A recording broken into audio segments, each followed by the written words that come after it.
오늘 11월 첫째 주일을 맞아서 주의 전에 나와 예배드리는 여러분들 모두를 주님의 이름으로 환영합니다. 너무 이렇게 분위기가 좀 딱딱한 것 같아서 우리 인사 한번 하겠어요? 옆에 계신 분들하고. 예. 얼굴 보시고, 예. 이렇게 인사하면 어떨까요? 풍경이 좋습니다. 예.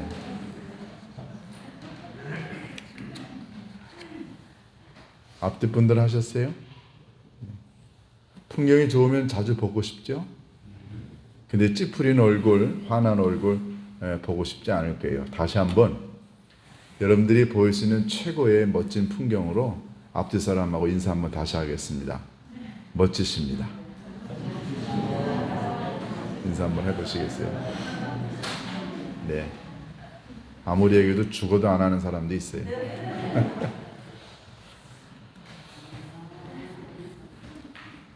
우리 두 주에 걸쳐서 선한 사마리아 사람의 비유의 전반부를 가지고 말씀을 나눴고요. 오늘과 다음 주일은 두 주에 걸쳐서 혹시 한 주 더 우리 선한 사마리아 사람의 이 비유의 본론 부분을 가지고 말씀을 드리는데요. 오늘은 그 본론 부분의 첫 번째 부분, 예수님이 하셨던 이 자비를 베푼 사람, 선한 사마리아 사람의 비유의 본론 부분의 첫 번째 내용만 가지고 여러분과 함께 은혜를 나누고자 합니다.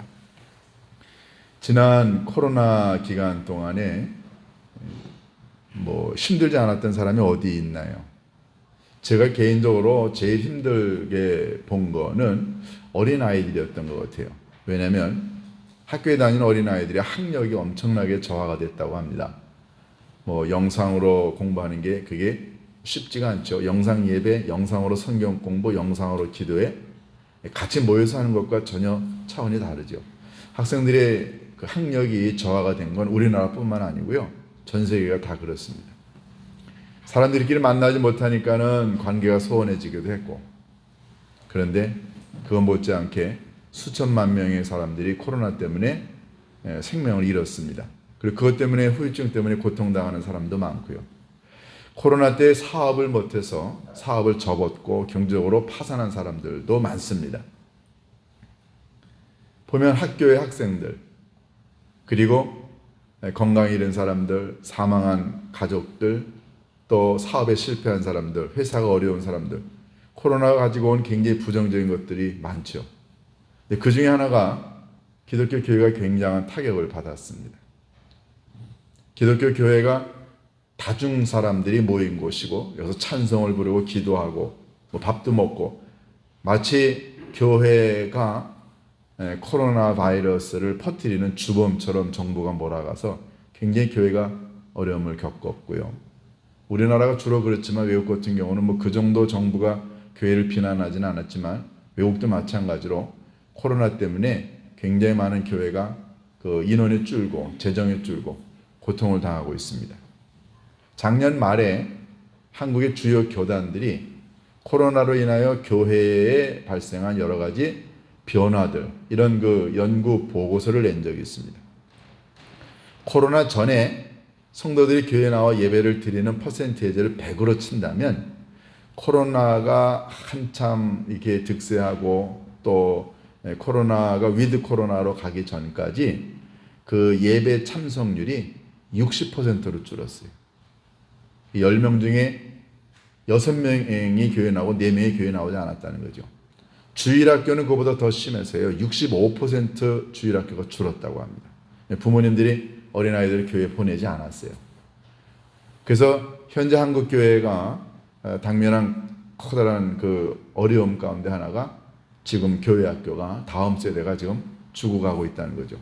헌금이 30% 줄었고, 그리고 더 심각한 건 선교가 40-50% 줄었고, 그리고 성경 공부 모임이 80%가 줄었다고 그래요. 그리고 전도도 한 70% 정도 줄고, 코로나 가지고 온 부정적인 영향들이 이 교회의 쓰나미처럼 덮쳐서 교회가 어려움을 겪고 있습니다. 코로나와 관계없이도 가나안 교인들이 많았어요. 가나안 교인은 뭔가요? 가나안을 거꾸로 얘기하면 뭐죠? 가나안, 안나가. 자기가 기독교인이라고 생각하는데 교회를 나가지 않는 사람을 가리켜 가나안 교인이라고 이야기합니다. 이런 사람들이 본래 자기가 기독교인이라고 얘기하지만 정기적인 예배에 참석하지 않았던 사람들에게 코로나는 얼마나 좋은 핑계였나요? 교회라고 하는 것이 모임 공동체 아닌가요?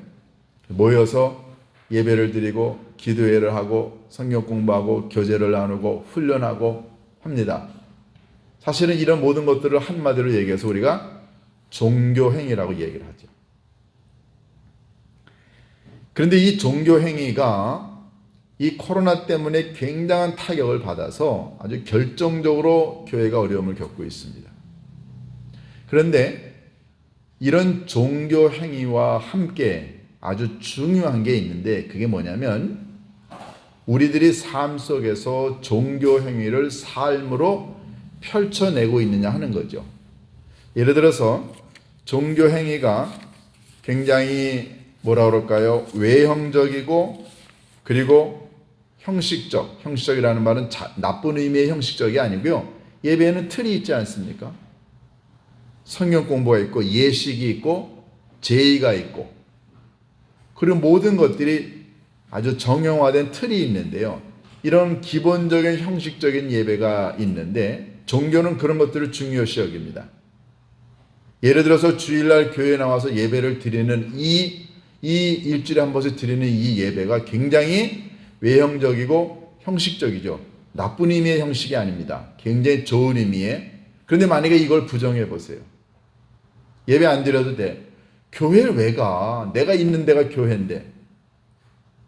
이렇게 생각하고 만약에 이런 규범적이고 형식화된 외형적인 예배를 소중하게 여기지 않는다고 한다면 과연 그게 옳을까요? 며칠 전 뉴스를 보니까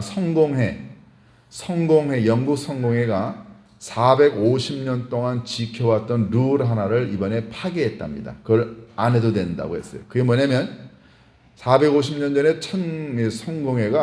성공회를 만들면서 영국 교회가 어떻게 정했냐면은 모든 성공회 신자들은 주일날 낮에 교회 와서 예배를 드리고 주중에 매일매일 일어나 하나님께 기도하고 성경을 읽고 하는 이걸 성공회의 성도들이 지켜야 될 법으로 공표를 했는데요.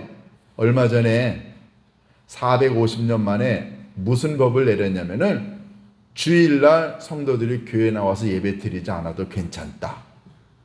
이렇게 발표했어요. 그러니까 점차 형식적이고 제의적인 이런 것들을 무시하는 경향이 생기는 거죠.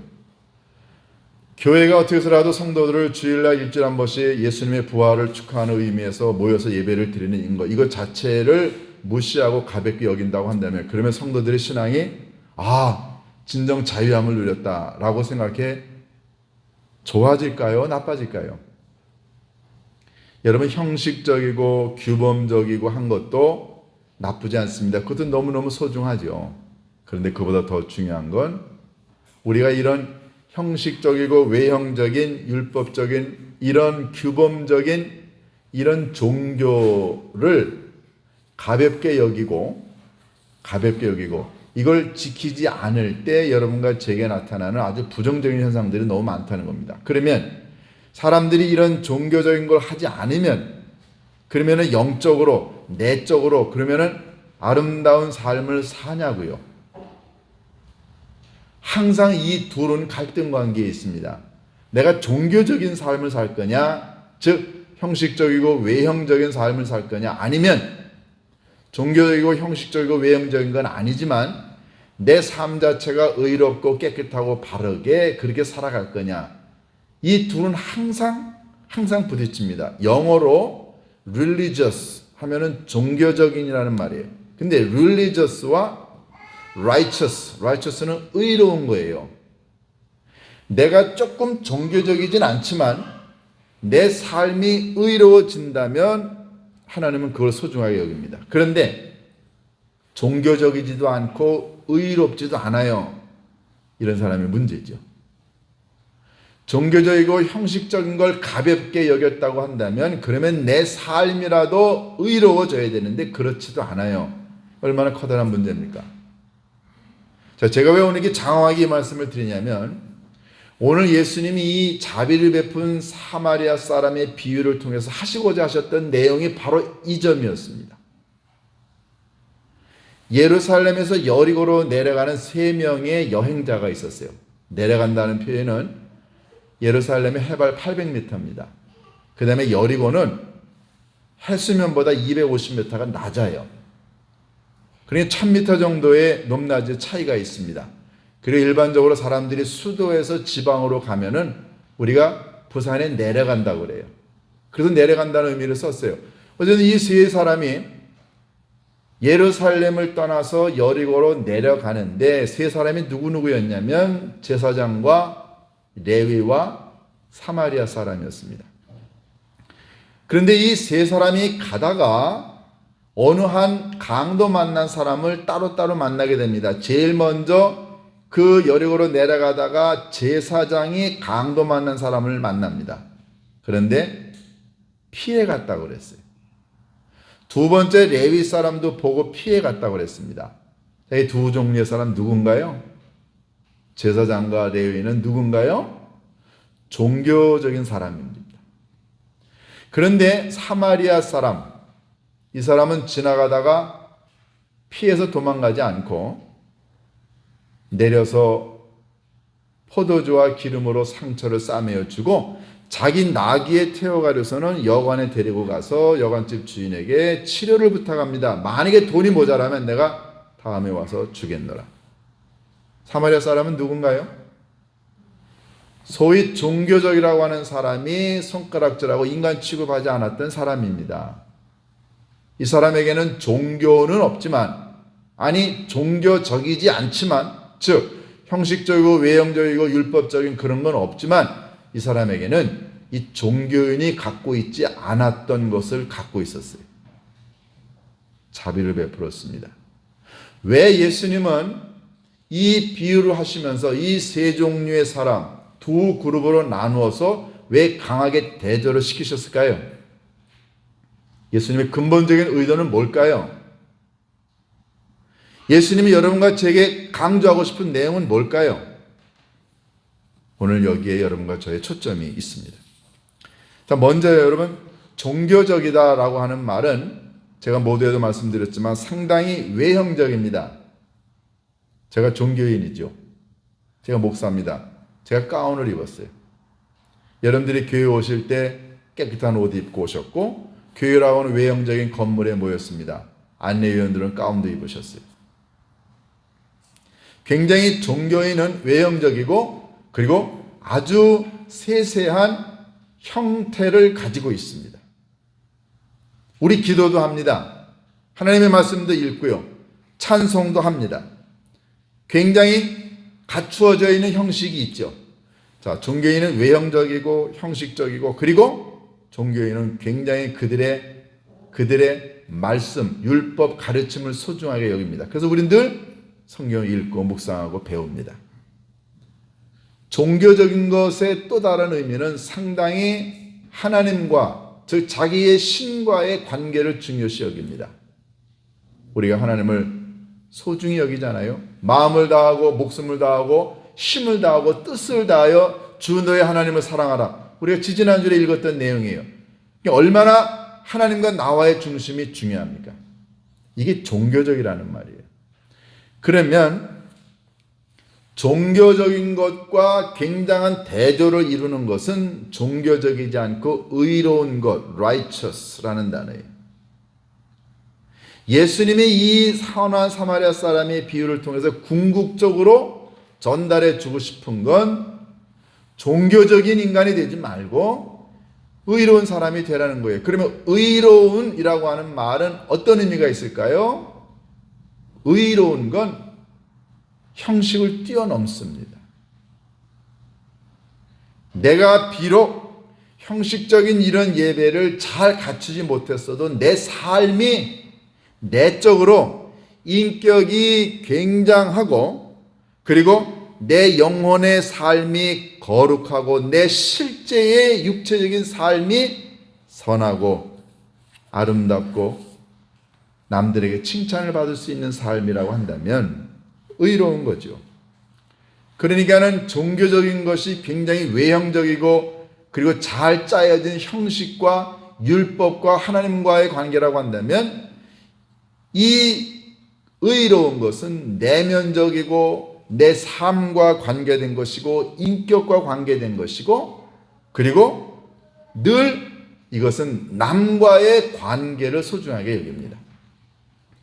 종교적인 게 하나님과 나와의 관계라고 한다면은 의로운 건 항상 내 주변에 있는 사람들이에요.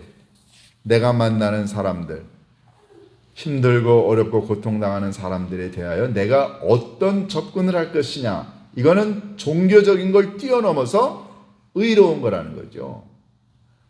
예수님은 이 선한 사마리아 사람의 비유를 통해서 두 그룹을 확실하게 대조를 시키면서 여러분과 제게 묻습니다.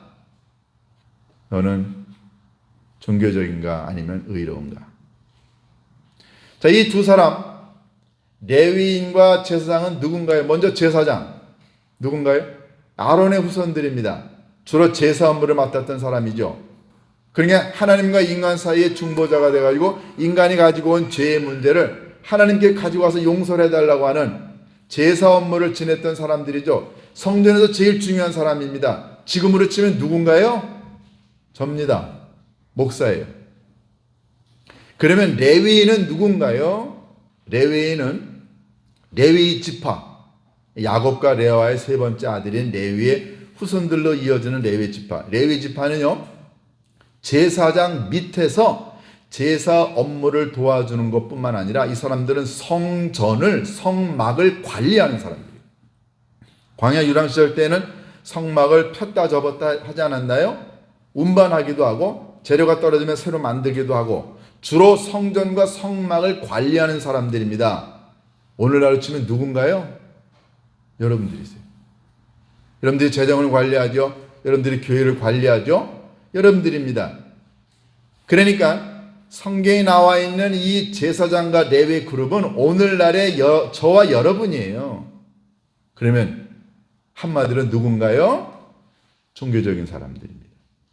그런데 오늘 이 비유에 보면 이 종교적인 두 사람은 강도를 만나 거반 죽어가고 있는 사람을 보고 피해갔다고 그랬어요. 그들은 왜 피해갔을까요?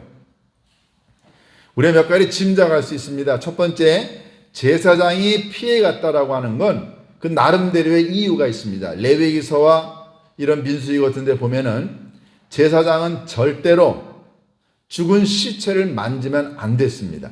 그러니까 이 제사장은 지나가다가 옷 벗겨 있고 피 흘리고 있고 죽은 것 같아 보이는 이 사람을 보고 뭐라고 생각했냐면 저 사람 죽었어. 시체야. 나 만지면 안 돼. 레위기서에 보면은요, 사람이 특별히 제사장이 죽은 시체를 만지게 되면 일주일 동안 부정을 했다고 그랬어요. 그러면 제사장이 제사 업무를 주관해야 되는데 시체를 만진 채로 부정해진 채로 하나님께 나가 예배를 제사를 드릴 수가 없었다고요. 자기 직무를 감당 못합니다. 레위기에 보면은 자기 친족이 죽었을 때 이외에는 절대로 시체를 못 만지게 했어요. 그러니까 이 제사장이 왜 사마리아 이 강도 만나 쓰러져 있는 사람을 보고 돕지 않고 지나갔냐면 저 죽은 시체를 만지면 내가 부정해진다는 거죠. 내가 하나님의 일을 못한다고 생각한 거예요. 하나님께 제사도 못 드리고 하나님을 섬기지도 못한다고 생각을 한 거죠. 그러니까 너무 자기와 하나님과 자기에게 맡겨진 예배와 제사 이런 행위가 너무너무 중요하기 때문에 그것에 몰입된 나머지 사람이 죽어가는 걸 보고도 돕지 않았습니다. 두 번째 이유는 아마도 이 강도 만난 사람을 도우려고 갔다가 몰래 강도가 숨어 있다가 자기를 해칠 거라고 생각해서 두려워서 거길 못 간 거예요. 강도 만나 쓰러져 있는 사람은 미끼라고 생각한 거죠. 그러니까 분명히 이 주변에 다른 강도가 숨어 있을 거다. 내가 가서 도와주면 나도 상하게 될 거다. 세 번째, 이 두 사람이 지나간 이유는요, 하나님과 나와의 관계, 하나님의 일을 하는 게 더 중요하지 사람이 다쳐서 쓰러져서 죽어가고 있는 거, 이건 누군가 다른 사람이 할 거라는 거죠. 자기는 하나님의 일을 하는 사람이기 때문에 자기의 온 관심은 하나님, 성전, 예배지 사람이 아니라는 거죠. 이런 몇몇 가지 이유가 이 두 종류의 종교인이 그냥 아프고 죽어가는 사람을 보고 지나간 이유입니다. 여러분과 제가 신앙생활을 합니다. 우리 예배 드리는 건 너무너무 소중해요. 그리고 잘 짜여진 형식을 갖춘 예배 너무너무 중요합니다. 그리고 여러분과 제가 하나님이 주신 이 영혼의 말씀을 읽고 외우고 공부하는 건 너무너무 중요합니다. 그런데 여러분, 이것보다 더 중요한 건 뭘까요? 미가서 6장 8절에 보면은 이런 규절이 있습니다. 사람아, 주께서 선한 것이 무엇임을 내게 보이셨나니 여호와께서 내게 구하는 것은 오직 정의를 행하고 인자를 사랑하며 겸손하게 내 하나님과 함께 있는 것이니라. 하나님이 원하시는 건 내가 살찐성하지 멋진 재물을 가지고 와서 내게 제사를 잘 드리는 게 아니고, 내가 원하는 그것은 너희가 삶 속에서 의롭게 정의롭게 살아가고 인자, 하나님과 또는 누군가 고통당하고 아파하고 힘든 사람을 사랑하고 위로하고 격려하고 도와주는 것, 내가 원하는 건 그거다. 여러분과 제가 종교 생활을 합니다. 그런데 여러분과 제가 종교 생활만 하게 되면 우리들 주변에 있는 아파하고 고통당하고 힘들어하는 사람들을 눈여겨보지 않습니다. 우리 그냥 지나치게 됩니다.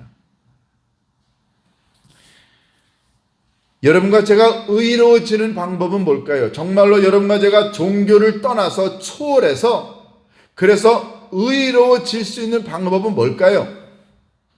사도 바울은 이런 얘기를 했습니다. 여러분과 제가 의로워지는 건 예수 그리스도의 보혈로, 다시 말해서 여러분과 제가 우리의 죄를 고백하고 하나님, 저 죄 졌어요, 용서해 주세요. 우리가 하나님께 우리의 죄를 고백하면 하나님께서 예수 그리스도의 보혈의 공로로 여러분과 저를 의롭게, 디카이오, 이게 의롭게 만들어 주다라는 뜻이에요. 여러분과 제가 의로워진 건 첫 번째, 우리의 죄를 용서해 주셨기 때문에 하나님이 여러분과 저를 의롭게 만들어 주셨어요. 그러면 하나님이 여러분과 저를 의롭게 만들어 주셨다고 한다면, 그래서 우리가 용서받아 하나님의 자녀가 되었다고 한다면 그것으로 우리는 완전하게 의로워진 건가요? 야고보는 이런 얘기를 했습니다. 믿음으로 말미암아 사람이 의로워지지만 그 믿음은 행위로 인하여 온전해지느니라. 행위가 뭔가요? 그게 누군가에게 자비를 베풀고 사랑을 베풀고 의를 베푸는 겁니다. 공의를 베푸는 거죠. 그러니까 사도 바울이 믿음으로 말미암아 우리가 의로워진 것, 이것이 가장 우선이라고 한다면 이 의로워지는 것의 마지막 완성은 여러분과 제가 삶 가운데서 의로운 삶을 살아가는 거예요. 나 예수 믿고 구원받아서 하나님의 자녀가 되어서 나 의로운 자가 되었다라고 주장할 게 아니라, 내가 그렇게 하나님으로부터 의로운 자가 되었다고 한다면, 그러면 내가 갖고 있는 이 이신득의 믿음으로 말미암아 의로워진 내 믿음이 온전하게 완성되는 길은 뭔가? 그건 다름이 아니라 여러분과 제가 삶에서 의를 행하는 겁니다. 제사장과 이 레위인의 문제는 뭐였냐면, 그들은 너무너무 종교에 몰입한 나머지 하나님이 정말로 원하는 게 뭔가를 몰랐던 거예요. 하나님이 여러분과 제게 요청하는 건 뭘까요? 종교적인 사람이 되라고요? 아닙니다. 아버지 하나님은 여러분과 제게 종교를 뛰어넘어, 형식을 뛰어넘어, 외형적인 걸 뛰어넘어 아버지 하나님이 원하시는 것, 세상에 있는 사람들에게 자비를 베풀고 인자를 베풀고 긍휼을 베풀고 사랑을 베풀고 도움을 베풀어서 내가 하나님의 자녀라고 하는, 그래서 의로워진 하나님 나라의 백성됨을 삶으로, 행위로, 의로운 삶으로 그걸 완성하라고 요청하십니다. 예를 들어 볼까요? 이번에 이태원 참사로 160명 가까이가 사람이 죽었어요. 한편으로 이렇게 얘기하는 사람들이 많습니다. 사람들이 말을 안 해서 그렇지 속으로, 아니 그건 무슨 정부가 하라고 그런 거야? 거기 왜 가? 죽어도 싸지. 그 사람들에게 왜 장례비를 지원해야 돼? 별의별 말을 많이 합니다.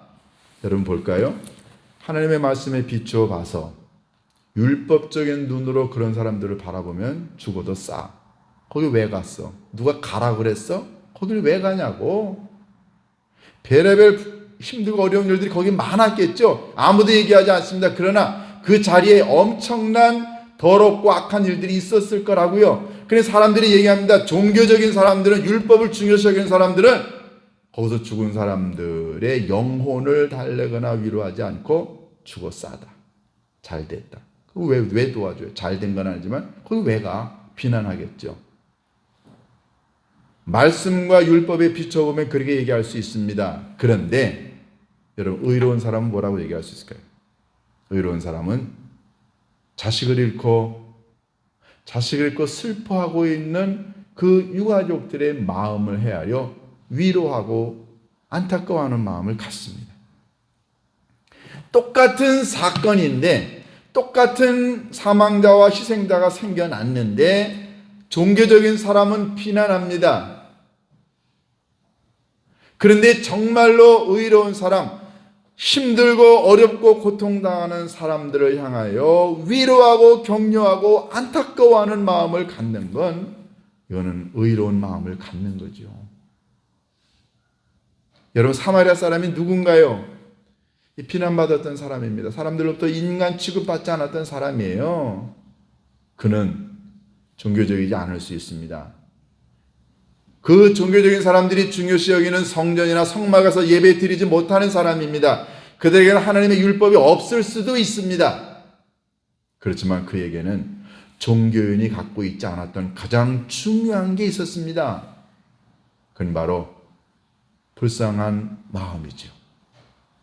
하나님이 여러분과 제게 정말로 원하는 건 뭘까요? 왜 예수님은 일주일에 한 번씩 11조를 내고 몇 번씩 금식을 하고 헌금 생활을 많이 하고 율법을 달달 외우는 율법학자들과 바리새인들을 향하여, 왜 예수님은 이 회칠한 무덤 같은 자식들아, 왜 예수님은 그랬을까요?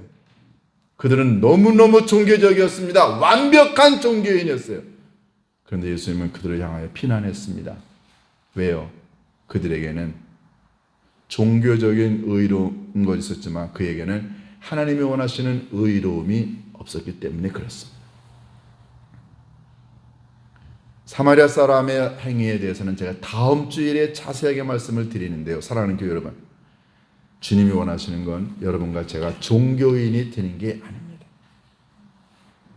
우리가 제사장으로서, 레위인으로서, 목사로서, 장로로서, 권사로서, 안수집사님, 집사님, 여러분이 수도 없이 많은 아름다운 직분을 가지고 교회를 섬기지만 중요한 건 이 정형화된 외형적인 교회 안에서의 예배가 아니고, 여러분이 교회 문을 나서서 바깥에서 만나는 세상에 있는 사람들에게 어떻게 나의 삶의 아름다운 모습을 보여줄 것이냐 하는 게 중요하죠.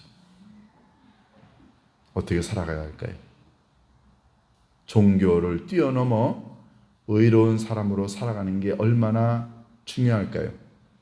여러분과 제가 이번 한 주간 동안 우리들 스스로가 나는 종교인인가, 나는 의로운 사람인가 한번 되돌아보고 의로운 삶이 무엇인가를 삶으로 한번 경험해 볼 수 있게 되기를 주님의 이름으로 축원합니다. 기도하십니다. 아버지 하나님, 제사장과 레위인이 그 강도 만나 죽어가고 있는 사람들을 피해간 것은 나름대로의 이유가 있고 논리가 있었습니다. 그런데 아버지 하나님, 주님은 종교인이 갖고 있는 나름대로의 논리와 핑계를 뛰어넘어 우리들에게 고난당하는 사람에 대하여 묻지 말고 따지지 말고 자비를 베풀라고 요청하십니다. 그 길이 진정 아버지 하나님을 사랑하는 마음을 가진 자로서 이 땅에서 세상에 있는 사람들을 사랑하는 저희들의 책무임을 깨닫게 하심을 감사합니다. 주님, 신앙생활 하는 동안에 종교인으로 끝나지 않게 하옵소서. 그걸 뛰어넘어 이웃에게 다가가 삶에서 자비와 은총과 은혜와 섬김과 도움의 손길을 펼치며 살아가는 따뜻한 의로운 사람이 되게 인도하여 주옵소서. 예수님의 이름으로 기도하옵나이다.